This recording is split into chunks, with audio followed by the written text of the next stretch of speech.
Well, hello, good evening. Welcome to the virtual reading room of the Norwich Bookstore, and we are awfully glad you are here, wherever you may be joining us from this evening. We welcome you. I am delighted to be here with two people who have a great chemistry together. I think you're going to really enjoy tonight's talk, and this is going to be a fascinating discussion. So buckle up. We're very much looking forward to tonight's talk, and we are very much looking forward as well to hearing from one of our favorite authors, Archer Mayer, a writer who we have had an event for just about every book going back many, many, many years, and we are so delighted to have his brand new one in stock, Marked Man, the new Joe Gunther novel. So we'll be hearing all about that tonight. Before we begin, I have just a couple of announcements to make. You are joining the Norwich Bookstore. We are a local independent bookstore here in Norwich, Vermont, in the Upper Valley. We've been here since 1994. Many of you are in the area tonight and you know us well, and we hope to see you in the store soon. For those of you who might be tuning in from farther afield, we do ship. We do sell books online. I'm going to be posting links in the chat tonight to copies of Archer Mayer's books, copies of other books that may be mentioned. And we definitely appreciate your support. If you enjoy tonight's talk and want to support us, your books, book purchases and book sales are what keeps us going. And again, about that book, the new book we are talking about tonight is Archer Mayer's Marked Man. It is the new Joe Gunther novel, just came out a couple weeks ago. We have copies in stock at the Norwich Bookstore. Archer's going to be coming by this weekend on Saturday to sign books. So if you would like a signed, even a personalized copy, now is the time to order it. Again, I'm going to put a link in the chat tonight so that you can order your copy and reserve it, or you can call us tomorrow. You can come into the store if you're here in the area and pick one up. And again, your book purchase supports the Norwich Bookstore. It's what allows us to keep doing these events. It is also what allows authors like Archer Mayer to keep writing and stay on the road, be it virtually or otherwise, and to keep this whole thing going. The holidays are coming. Many of you have heard that supply chains are going to be an issue this year. Again, if this is a book that would be a good gift for someone on your list, and I am betting it will be for at least someone on your list, maybe a couple someone's. We have them in stock right now. No waiting, no worrying about whether they're going to be here. So pick up your copy. Don't be shy, and we really appreciate your support. If you enjoyed tonight's talk, you might want to see some other events that we have going on. We usually have a few events a week during our busiest season. Right now, they're all online.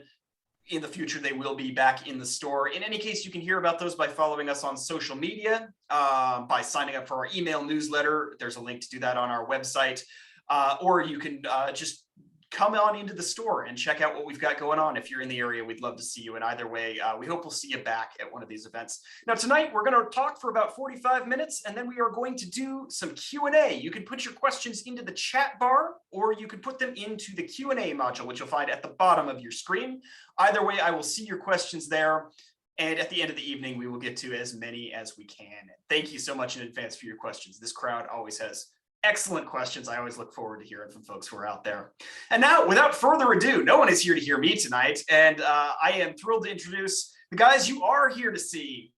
We are here tonight with Archer Mayer. In addition to writing the New York Times best-selling Joe Gunther series, Archer Mayer is an investigator for the Sheriff's Department, for the State Medical Examiner, and has 25 years of experience as a firefighter and an EMT here in Vermont. He is joining us tonight from his home near Brattleboro, Vermont, and we are glad to have him. Joining Archer in conversation is Greg Davis. Greg Davis has testified as an expert in forensic medicine, pathology, and toxicology in 18 U.S. states, the U.S. Federal Court, and in the Republic of Singapore. He's certified by the American Board of Pathology in anatomic pathology, clinical pathology, and forensic pathology. He was Associate Chief Medical Examiner for the Commonwealth of Kentucky. You'll see the sign in the background of his screen there. And he now serves as a pro bono consultant to the Office of the Kentucky State Medical Examiner. As you can guess, these two have a lot in common and a lot of knowledge that runs deep into the plot of Marked Man. Please, from wherever you're joining us tonight, give me a warm Upper Valley welcome to Archer Mayer and Greg Davis. Thank you both. Thank you, Sam. What an introduction. Archer, Greg, I'll leave it to you. I'm just the talent here. I'm just supposed to look good. You're actually the guy with the brains. well, I guess I don't know about that, Archer. I want to lay a little bit of a foundation. I first met Archer in the early 90s. There is a annual New England seminar in forensic sciences at Colby College that's been a going concern since 1973. I started going as an attendee in 1992, became a faculty member, and ultimately became director of the course. I met Archer in the 90s when he was recruited by the former director and the former chief medical examiner of Vermont, Eleanor McQuillan, whose name many of you will recognize. Archer came and spoke about a variety of subjects, not only as a death investigator, as a journalist, as an author, but really in an engaging fashion that immediately, and I apologize, my cat is already on the dining room table eating flowers as we speak. So I'm a little distracted for just a second. He's a rescue kitty that we've just had for a month, so we're still getting used to one another. But Archer and I immediately clicked. I mean, I knew that this was somebody special, and my very first introduction to his novels was not his first Joe Gunther novel. It was The Skeleton's Knee, and I remember being literally slack-jawed at one point, thinking, this is the first time I've read a mystery writer who has really done his due diligence, who has done the research and has woven that research into real human stories. And so to this day, for my trainees, I'm still an active faculty member in the College of Medicine, teach trainees in pathology and forensic pathology. And one of the first things I do with those who are interested in forensics and death investigation is say, well, there's this author in Vermont you need to be aware of. And here's the novel that got me started reading him. I will say, and Sam, I think you'll appreciate this, every time I go to a new town, I always try to visit the indie bookstore there.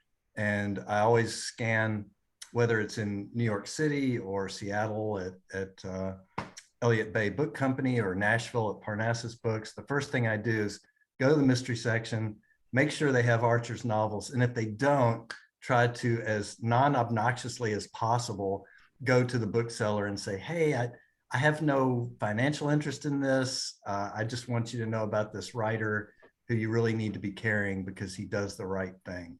And so that's how I got to know Archer. I've been a fan of the Joe Gunther series ever since The Skeleton's Knee, going backwards and forwards through that.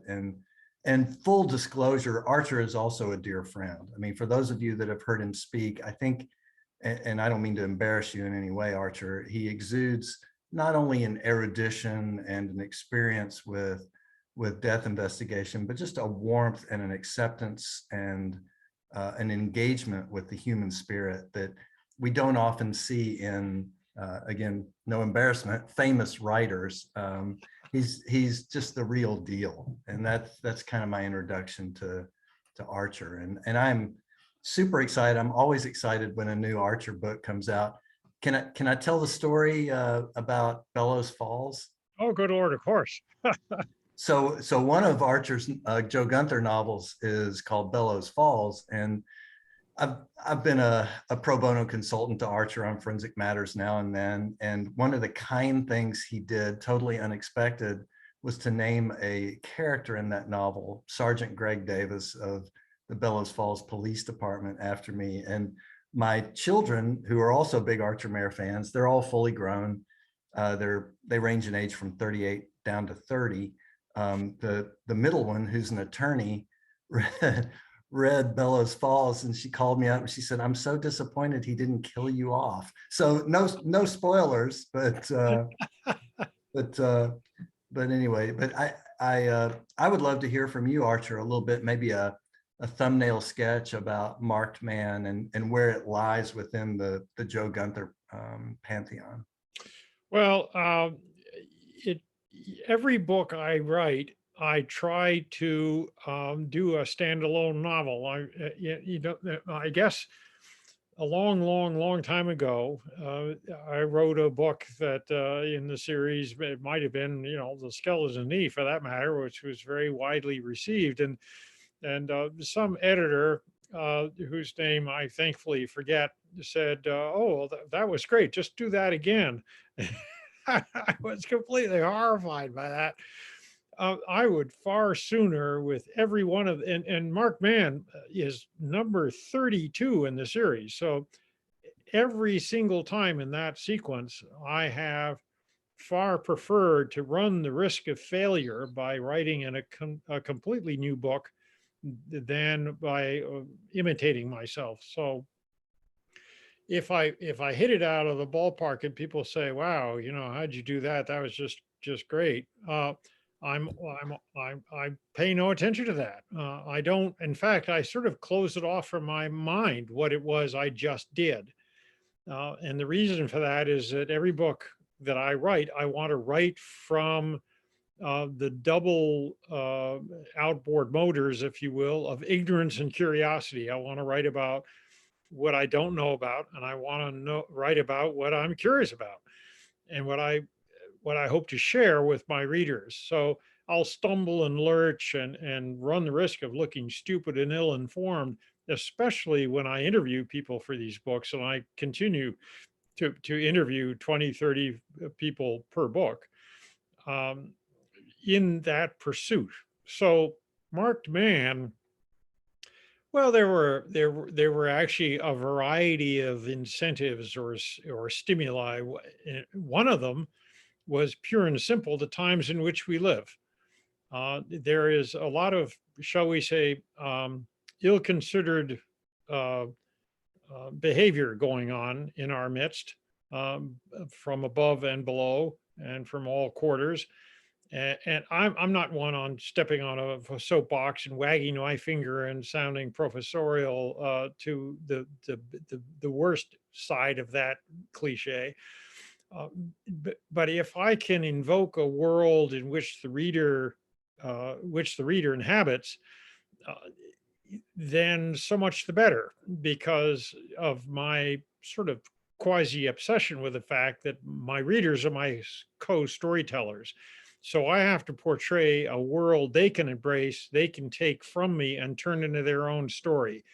My job is to ignite the movie in their brain and then disappear from view so that they think they're telling this book to themselves.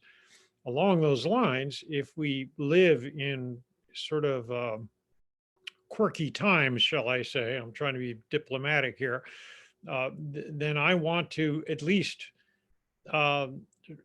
touch a little bit on that. So right from the get-go, I wanted to have a sort of magnificent, not in the most flattering sense, individual, a lethal, self-obsessed, narcissistic, evil man. But he would start the book dead. He was past tense. It was his trickle-down effect that I really wanted to write about. So we start the book with him gone. He never utters a live word. But the effects that he's had on the people within his realm is what stimulated the other picture of the book, which is a little more playful. It's almost a nod to Agatha Christie, who used to put adventurers into either closed rooms or tiny villages like St. Mary Mead, where parenthetically, I would hate to be a realtor with a 500% murder rate. But anyhow, and what I conjured up coming from Vermont was an image of one of these ginormous, to use my own daughter's phrase, mill buildings, something that's 150,000 square feet of really useless, empty, but breathtakingly beautiful space, gigantic windows, and every ceiling is 20 feet off the floor, and it goes up 5 flights, and impossibly eye-catching structures that we have littering New England. Most of them empty and useless because you can't do anything because they sit on EPA, sludge sites. So I thought, well, what more vainglorious thing to do for my anti-hero than for him to buy such a building, probably for next to nothing, and then spend several $1,000,000 remodeling it into, brace yourselves, a single family dwelling. And then he would coerce, finagle, blackmail, force, and purchase his way into forcing his entire family to live under this roof. And that would be the premise. So that was the setup. And then I thought, great, now we've got a lab filled with dysfunctional maniacal rats, and we'll watch them work on each other. And that was my sort of my novelistic intent. But of course, being a complicated brain, I couldn't just leave it at that, as if that sounds complicated enough. In fact, the book was so complicated, so I shouldn't admit this, but the book was so complicated, I put in 4 charts just to help people through the highways and byways of who's who and what's what. So there are these, they're not quite genealogical charts, but they are sort of facsimiles of what the cops are writing on their whiteboards. And I've never done that before. And most readers who have read that the hardbound book have said that was quite helpful. So I'm delighted to hear that. In any case, the additional complexity that I put into this book was that the dead guy, I'll refer to him as Mr. Lyons because that's his name. Mr. Lyon, was it an S at the end or Mr. Lyon? Now I can't remember. I'm buried in the next book, so you're going to have to tell me that, Greg. Yeah, see if you actually read the damn thing. Mr. Lyon came from Rhode Island. Now, why that therefore means field trip, got to go to Rhode Island. So, and why Rhode Island? Well, because when I was growing up as a little New Englander, Rhode Island was the single most crooked state in New England. And so I had to go there, for God's sake. These are murder mysteries. Hello. So I go down to Rhode Island with Joe Gunther and the team and a few other characters that I just can't resist throwing them in, either 2 young women, one of whom is a private eye and the other a reporter, investigative reporter. So it's a pretty crowded book. There are a lot of bodies in motion, some of them becoming less in motion as the book proceeds and they end up dead. And we have to figure out multiple whodunits. I think, one of the things, Archer, that, and if there are any folks attending who are new to your novels, one of the things I love about them is character development over time. And you mentioned the 2 young women. So Sally Kravitz, who's the private investigator, and Rachel, I'm blocking on her last name, Rachel Reiling, Yeah. who is also the daughter of Beverly Hillstrom, who is the medical examiner in Vermont. These are characters that you truly get to know and to care about, and who are painted in realistic fashion. I think, comparisons are odious, but one of the things that has always bothered me about a lot of mystery writing is sort of the same thing about the television shows that are very entertaining. We all like them, or most of us like them. And yet when the rubber hits the road and you're trying to explain as a death investigator or a forensic pathologist to jurors or grieving families or lawyers or cops that, no, we can't do what they do on every week on CSI or NCIS and that sort of thing. These are real human beings who are confronted with these types of issues. And occasionally maybe there's characters who are very dramatic, and yet at the same time, Archer's books are filled with real people. And one of the things I've always thought, like reading about Rachel and Sarah and some of the other characters, some of Joe's colleagues, is I can see myself being one of these people and being thrust into this really unusual, amazing situation that you wouldn't expect in this rural Vermont town, perhaps. And yet now we get on this roller coaster ride with these characters and see what happens. That's really the fun part for me. And one of the driving intentions for me at the get-go, when I designed this series, as much as I designed anything, I made a few mistakes, such as I sort of identified Joe Gunther damn near 40 years ago as nearing retirement. So that was a boo-boo. but but that notwithstanding, there were two sort of ambitions. One was that Vermont itself would be a character. So it would be as three-dimensional as any one of the human beings portrayed in the series, and not mere backdrop. And the other thrust to my ambition was that all of these human beings in the embrace of Vermont would be troubled, three-dimensional human beings. Joe Gunther, for example, in a funny kind of way, might be the single most boring hero in the history of murder mysteries, because he's thoughtful, supportive, altruistic, um, quiet, a team player, and on down the line. I mean, the man's a Boy Scout, and if I were to write a book with him alone being on center stage, I think my career would have terminated about 30 years ago. So well, I would just to interrupt. That's why I have two favorite. Personal bias. I have two favorite characters. I think you know this already. Joe Gunther and Willie Kunkel. Yeah, is my other. For those who know Archer's books, you'll know who I'm talking about. And this was my design. Greg, you fell right into it, of course, and that is that Joe Gunther and Willie Kunkel are the same character. They are us. Because I don't know about you, but I would certainly try to start every day as Joe Gunther. But I'm perfectly, eager to admit that within the first hour, I've committed my first Willie Kunkel moment. So remember the cartoons when we were kids, you'd have an angel on one shoulder and a devil on the other. That's Joe Gunther and Willie Kunkel, and that's inside all of us. So everybody loves Willie Kunkel. But talk about the world's most impossible man to stay in a room with. And yet we connect to him because he's the guy that we keep buttoned down when we're in that meeting and our superior boss, lieutenant colonel, whoever it is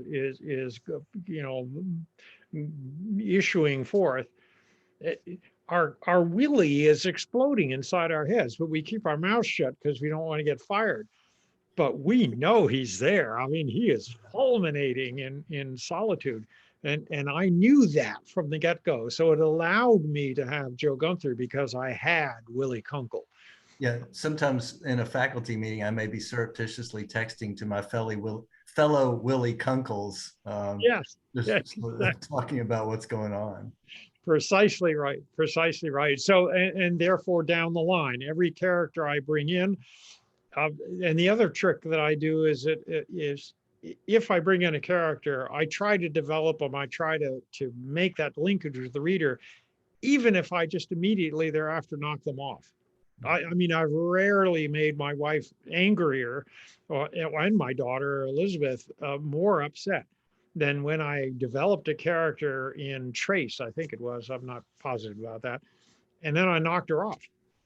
They loved this girl. They thought she was just terrific, and now she's just a victim. And I said, well, that's, as a death investigator, yeah, that's what you get to witness. Sorry, but it's not always, sounds of angels in the corner and everyone around your bed, and they go, oh, Mary, we loved you well, goodbye, farewell. Sometimes it's brutal and it's brief, and these are kids, and it's a horrible thing to have to be parachuted in the midst of to solve and to redress. So I try to bring as much of my visceral experience as a fellow human being into these books. Well, yeah, I think it's two sides of the same coin. On the one hand, we are entertained by this fiction, but on the other hand, I think many of us who try to be discerning readers also understand that these are the other side of the coin is these are real human beings, even in fiction. I mean, if we think of fiction as internalizing empathy, and we get to know these characters, and we do grieve, and we are sorrowful when bad things happen, whether it's death or whether it's some other type of loss that these characters have to deal with. And again, coming back to Willie Kunkel, who, if you only read half of an Archer Mayer novel, you might think of as a broadly drawn character. Once you really get to know this guy, he has sustained incredible loss in his life, incredible trauma, and yet is able to fashion a life in the midst of that, not only with Joe Gunther's help, his wife's help, and other colleagues. This, I think, part of literary maturation, personal maturation, professional maturation is seeing shades of gray where once we may have thought things were Right. black and white. And that's where the really interesting reading and writing comes. In my case, I found myself in grabbing hold of the notion that I actually had two canvases with which to play. The first canvas we've already touched on, which are the individual books, beginning, middle, and end. They have to hold together, have a narrative, but they're inhabited by these people who span, many of these people who span the entire series. That's the other canvas, is this slow evolution of personality development. And Willie, you put, once again, you've identified what I set out to do, which was, can you buy these books out of order? Of course you can. Can you read a single book and go, oh yeah, I get it? Of course. But will your experience be enhanced if you take the series from the beginning and work your way all the way through? It's one of the reasons that Margot and I worked so hard, my wife, worked so hard to maintain the availability of the series. And if you go to archermayer.com, you'll see the whole bloody series is there. Although more than half of it was put out of print by the original publisher, but I bought them back. And the reason I did is because that second canvas, I wanted people to see that just as with us as real human beings, I mean, we meet each other. We say, "Oh, how you doing?" And that's great. And you work here, and you have two kids, and you live down the street and whatnot. But what do I know about your youth, about your formative experiences, all the rest of this stuff? We get to know over time. And it was time that I wanted to put, in addition to the book by book plots, I wanted to expose my readers to the time that these characters had gone through. In a way, what I discovered, actually, thankfully, I like what I do, because I found myself trapped in this series of books, because now they were book-long chapters of a single story. And I'd be writing this story for the rest of my life. Like I said, thank God it worked.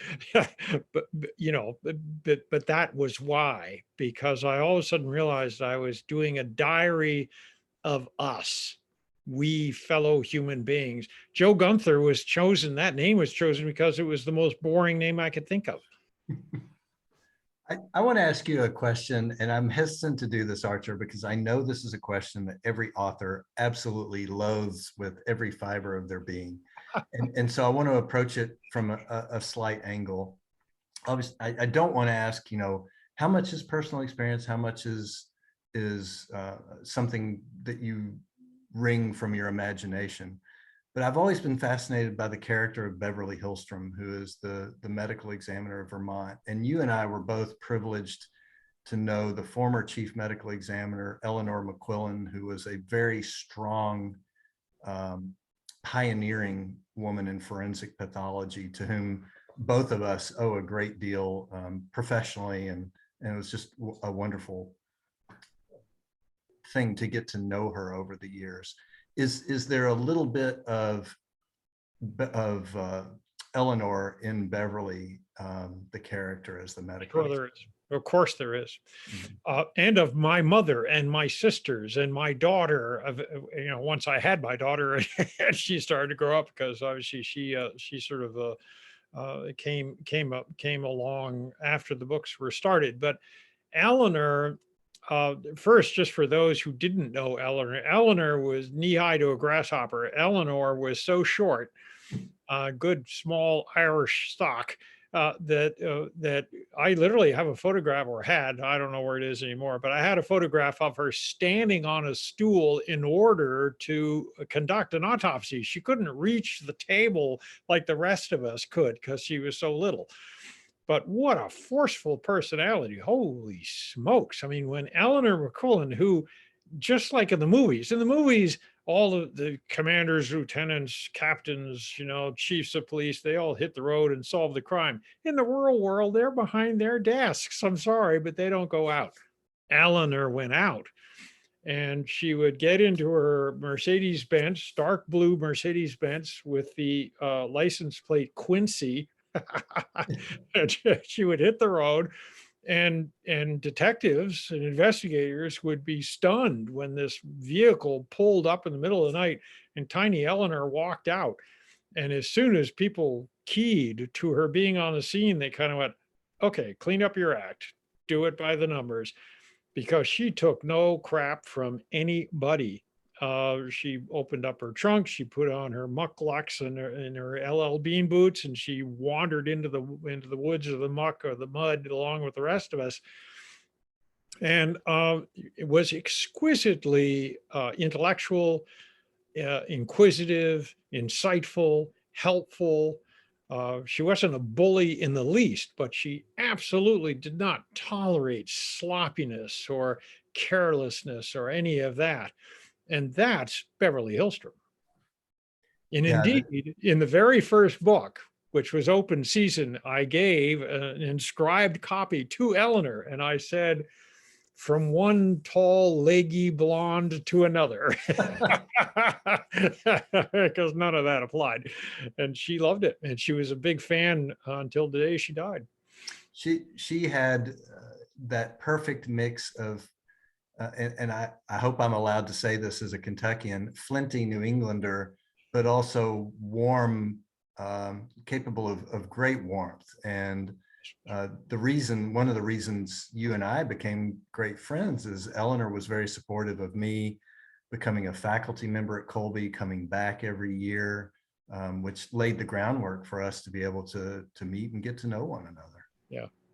No, it was Colby College, which my daughter and now I, of course, she'd be horrified that I even quote her. She probably says she never came up with this, but I call Colby College corpse camp. And all my fellow investigators know that, that magic time of the summer, you take a week off to go to corpse camp. It's just become a sort of a known thing. There goes Mayor. I always go on my motorcycle, and that's where I'm going. And I spend time. Why? Because paramount is to see you, to be perfectly maudlin about it. Because after all, a full week of watching slides of dead people is not something particularly new to me. But the fact that I can spend time with you and with our like-minded people, because people who spend the time that you and I and so many others spend with the dead and investigating why they got that way, we have to override a lot of what American society holds at arm's length. We need to burn through all of that and find out from an inanimate human being, a recently ex-human being, what made you tick. That makes us curious investigators. We're not just looking for nuts and bolts. We're trying to look for the speaking soul of a recently demised human being. What better place for a writer or a philosopher for that matter? So it's been an extraordinary asset for me personally to spend time with you guys, and also on this crazy job that people can't believe I have next to the writing job. I think you've struck at the heart of what has kept me engaged and interested for 35 years. And that is, I have to tell medical students and young folks that the autopsy is a lab test. It's a means to an end. And certainly there is an intellectual pleasure from being able to do a good job in that sense. But that is not in any way the be all end all of death investigation. It starts with that first beat cop who establishes a perimeter and preserves the evidence.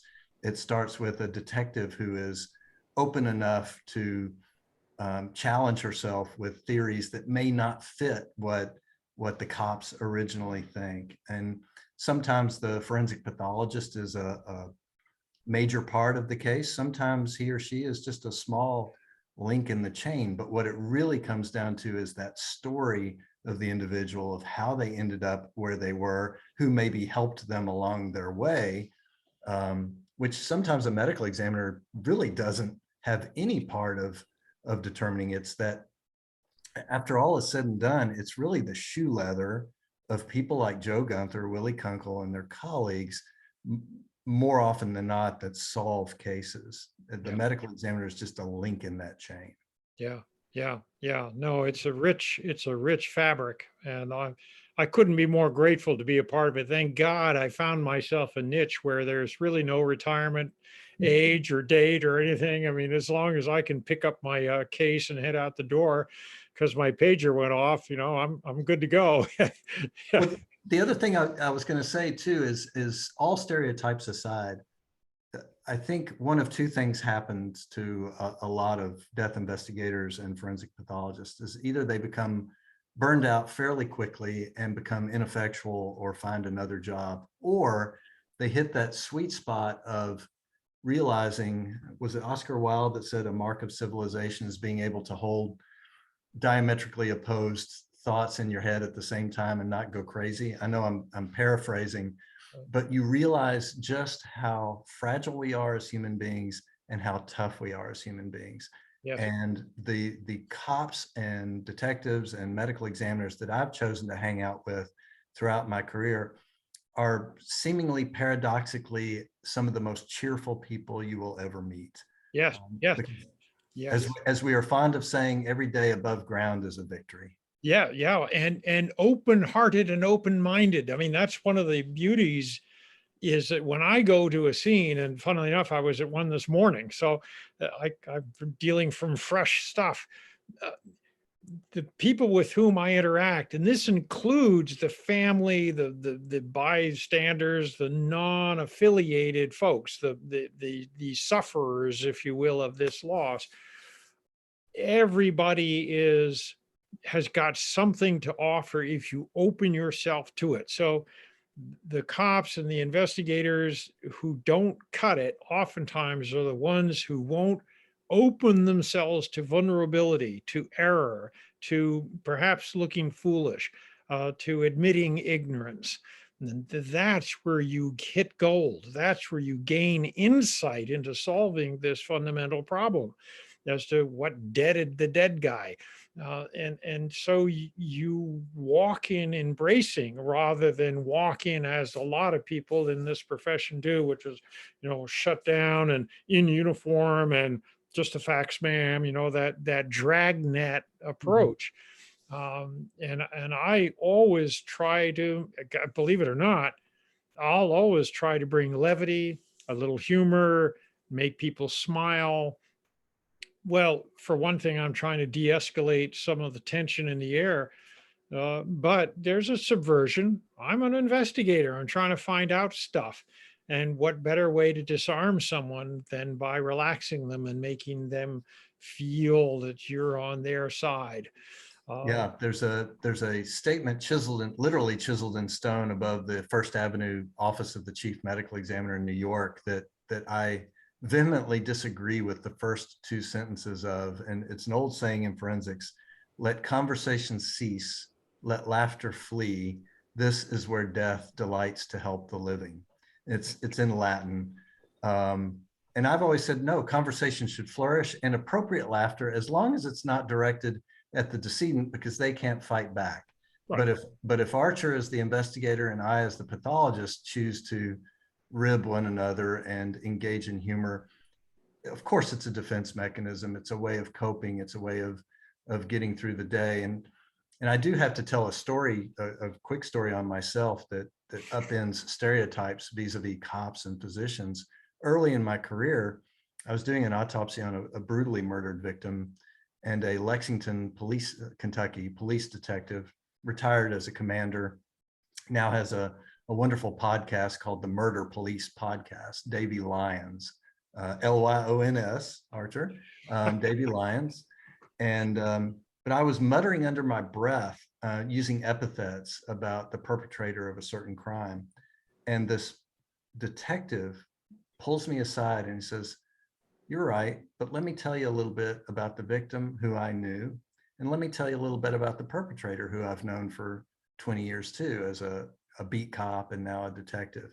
And he proceeded to paint a picture of the humanity of both the decedent and the perpetrator of this crime to such an extent that I started to get teary-eyed. And he's looking at me like, "Oh my God, what did, are you mad at me?" And I said, "No, it's just, do you see the irony here in the cop advising the doctor to be compassionate and to be human in a particular situation?" That was 25 years ago. I've never forgotten that. And I bore Davey with that story every time I see him. I know he remembers, but that again is just part of the humanity that comes out in your books, Archer, that really more than a corpse on a table or a medical examiner's finesse with a knife. It's that human story that keeps us all engaged. It's funny you use that image. I used that. Gosh, my problem is I'm such a terrible salesman because I should be able to rattle off the titles of the appropriate books, but I can't. They're all lost to memory. But I wrote a very early scene in one of these books, not terribly long ago, let's say within the last 10 books. And it's the book that starts with the young woman found dead on the top of a ski mountain during the summer. So there's no snow or anything, and she's found in a light cotton dress, and she's taken up to the medical examiner's office, and of course they disrobe her, and then she's laid out under the bright lights on a steel table. And it's a frankly one of the most dehumanizing environments one could conjure up. And Joe, as is often his preference, goes up to see the autopsy. Well, viscerally, of course, he wants to see Beverly Hillstrom, who's now his much devoted other half. But also, he finds value in the examination of this human body, and it's in part because it's not mechanistic to him. And the scene that I write in this book touched on that, because obviously not to your extent, but I've attended autopsies, but more as an onlooker. You're rolling up your sleeves and getting down in the nitty gritty, but it allows me a peanut gallery view of this, basically forgotten in the room, where I can observe and absorb what the emotions of what I see. And here is this young woman, and we've all had these autopsies or these death investigations of people who are snatched from the bloom of life. There's no old age cancer or lifetime of smoking addiction or drug abuse or anything. There's no finger to point. This was just a remarkably attractive young woman whose life was snatched for reasons we know not.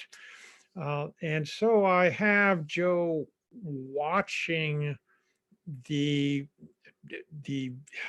dissembling of this human being, and he looks at it that way. And there's this major Y incision that one makes, as well, I would hope and then the body opens up kind of like a duffel bag, and we need to get inside and discover what that body has to tell us. And I describe that process as the body almost sighing as it's opened up that way, as if it was the last remnant of the human being finally yielding to the secrets she was holding within, if indeed they are secrets that we can decipher. And it's almost like the dead are handing us the responsibility to solve this problem, this puzzle, this mystery. And it's a sacred right in a funny kind of way. I don't want to sound model. I'm not a religious guy. I'm not going there. But there is a sign of respect. There is a donation of a soul from what you held within to the hands of someone on the receiving end. And I think that's why I like comporting or consorting, I should say, with fellow investigators and cops doing death investigations and people like yourselves, because we get it. Exactly. We read the playbook. We get it. I mean, there, even if you are purely secular, you do know that there is a sacred responsibility that comes with that first shot at doing the right investigation, at doing the right examination, because you don't get another chance. You only have one chance to do it right, for the purposes of not only gathering information to make sure that you discover who the bad guy is, but also, more importantly, in the American justice system, making sure that you don't unfairly inculpate an innocent person, which does happen in this country. That, if anything, is even more important. Yeah, yeah. And to segue over, everything we've talked about is the mentality I apply as a writer. The craftsmanship, the thoughtfulness that I put into every sentence, the music of the language, the cadence.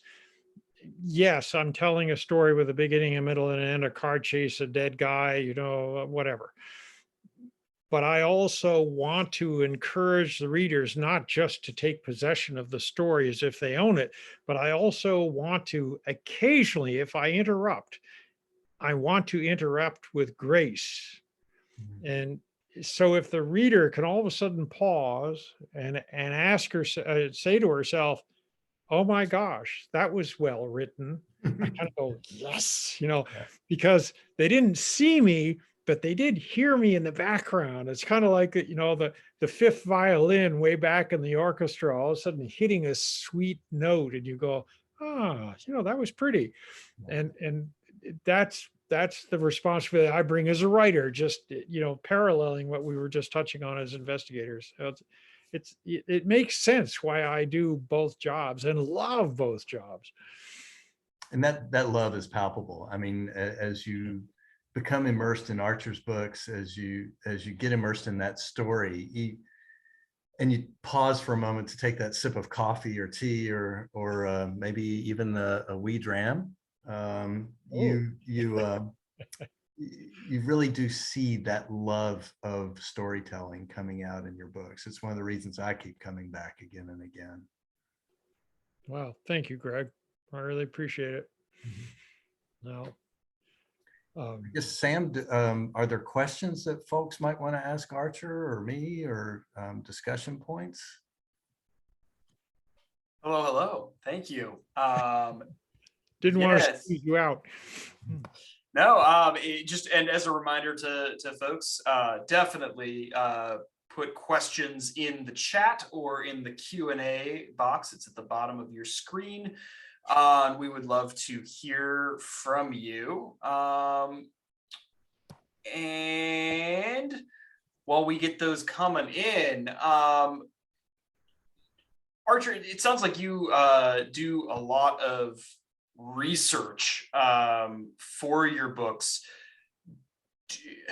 Do you, when you go into a scene like you were at this morning, for instance, are you going in with the mentality of a writer in the back of your head, or are you kind of coming to that later after you've done your job as an investigator? Well, of course, the stock answer is, good Lord, no, Sam, I'm paid by the state to do what I'm doing. But that's complete and utter bunk. I'm going in as a writer in two capacities. One is I have to write a report. And just as actually you introduced me as a current cop, I'm actually retired, but as a cop and as an investigator writing these narratives of death investigations, I need to sell my story. I need to entrap either that judge to whom I just submitted an affidavit, or the chief medical examiner. I need to catch their attention with my narrative. Well, that's writing. I'm sorry. It's not just a recitation of, well, he was dead and he had a gun in his hand kind of thing. No. You need to to paint without being flowery and certainly without being creative. You need to reflect exactly what was there, but not just the physicality, but also the emotional stuff. So if it was let's say a guy with a gun in his hand who committed suicide, you need to introduce some of the influences that brought him to that despair, and not just the physicality of the gun and the location and the burn mark on the temple and blah, blah, blah. So that's primary in my mind. Now, to your point about the other writer, the writer of fiction, sure, he's alive. He's not present there because he's not active. He shouldn't be active because he's a creator.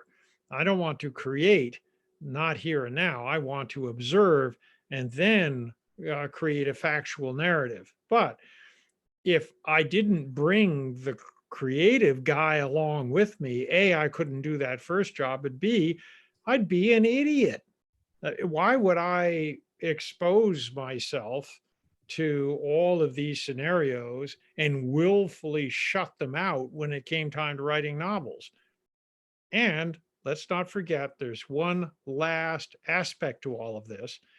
Where do I put my stress? Where do I put my distress when I come upon, a mother who drowned both her children and killed herself, for example? What do I do with that? I write novels. Now, does she appear in that novel? No, she does not. That's unethical. You don't do that to people. And you certainly don't do it to that poor woman's family. That would be the height of tackiness.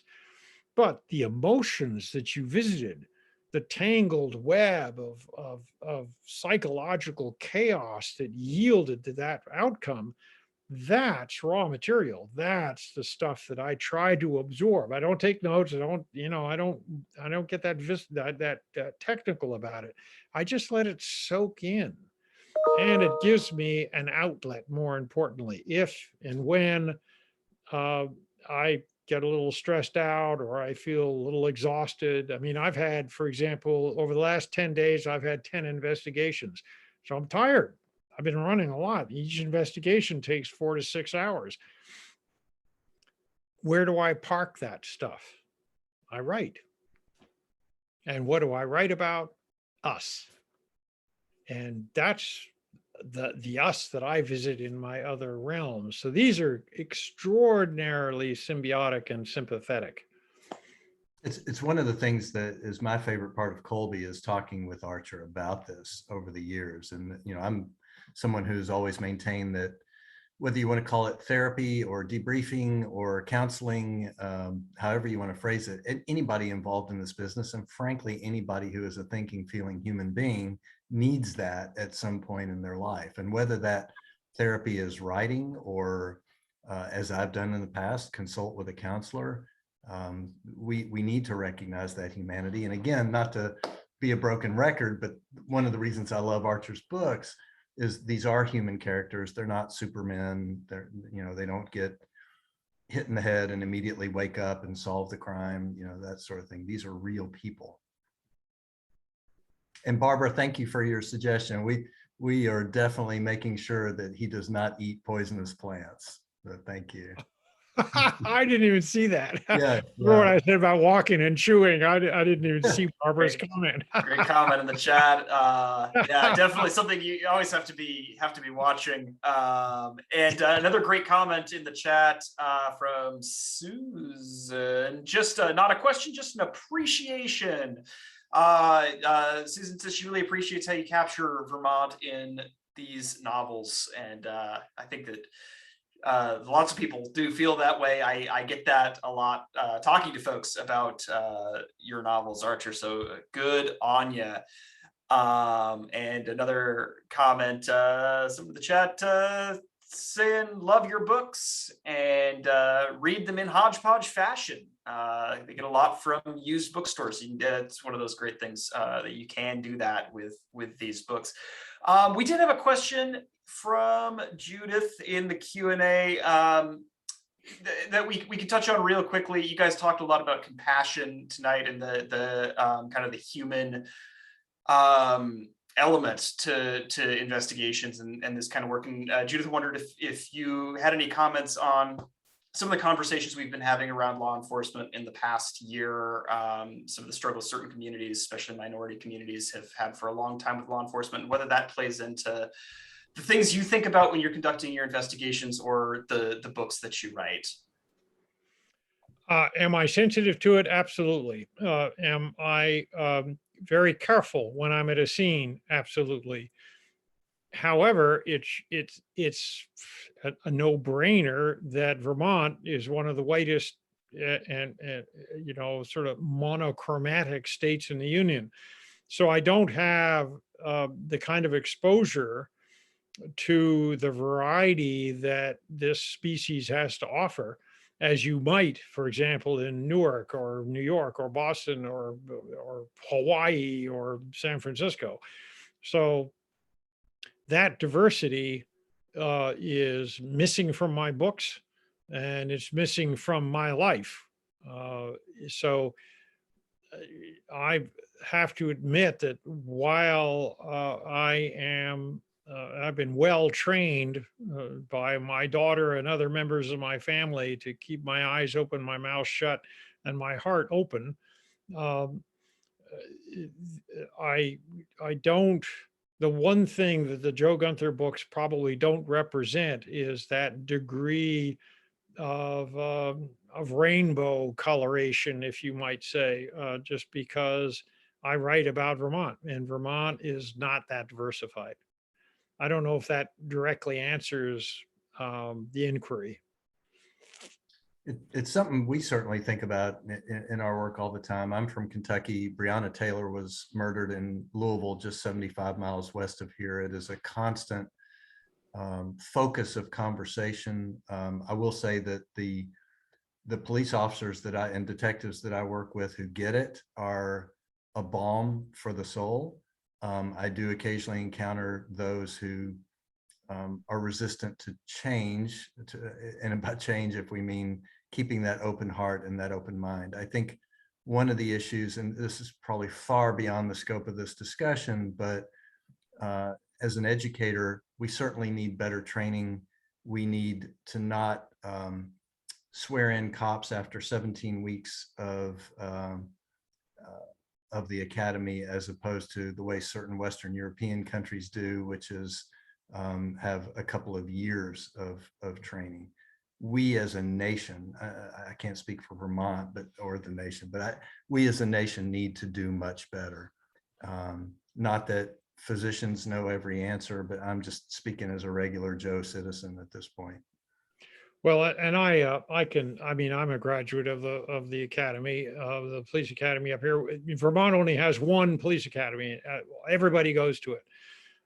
And quite frankly, I was and remain disappointed that so much time is spent on firearms training and so little time is spent on you know, people conduct, on interview skills, on compassion, you know, any kind of the stuff, especially when after you've hit the ground, that's where you're going to spend most of your time with. You don't clear leather and shoot people randomly like they do on TV all the time. 99% of the cops are never going to pull their guns in their entire careers, much less 3 times a week. And in Vermont, you know, yes, do we have shootings? Of course we have shootings, but and do you want to be well trained? Well, just ask, you know, that actor, you know, whether he should have known a little bit more handguns before he just believed someone saying this gun is empty and he shot it.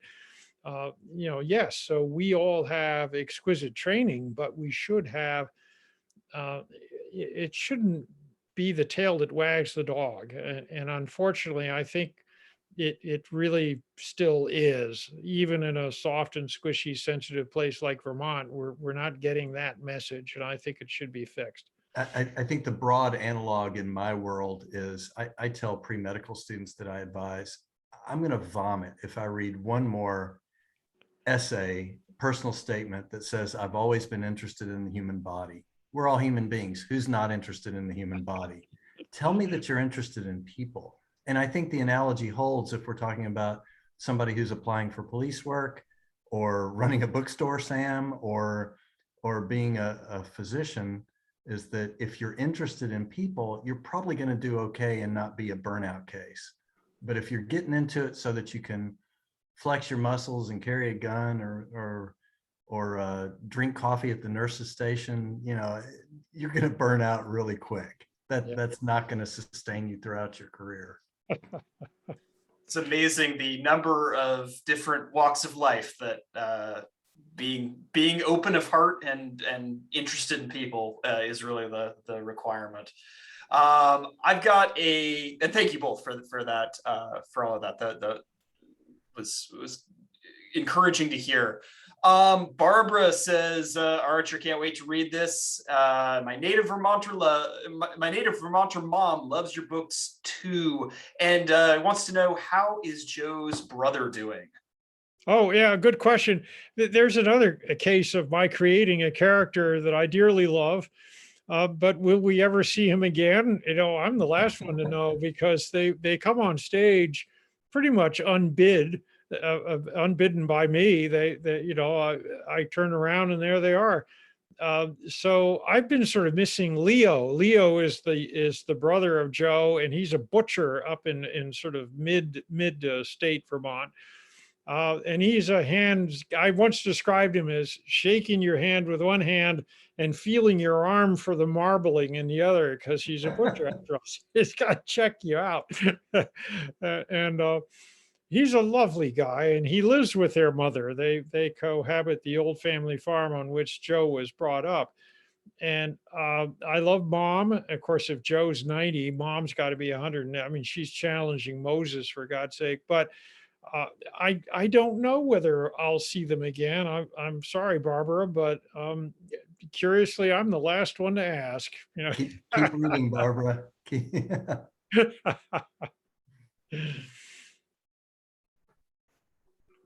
Well, thank you both so much, and thank you to everyone for your questions. Clever, thoughtful as always. Thanks to everyone in the chat with the cat advice.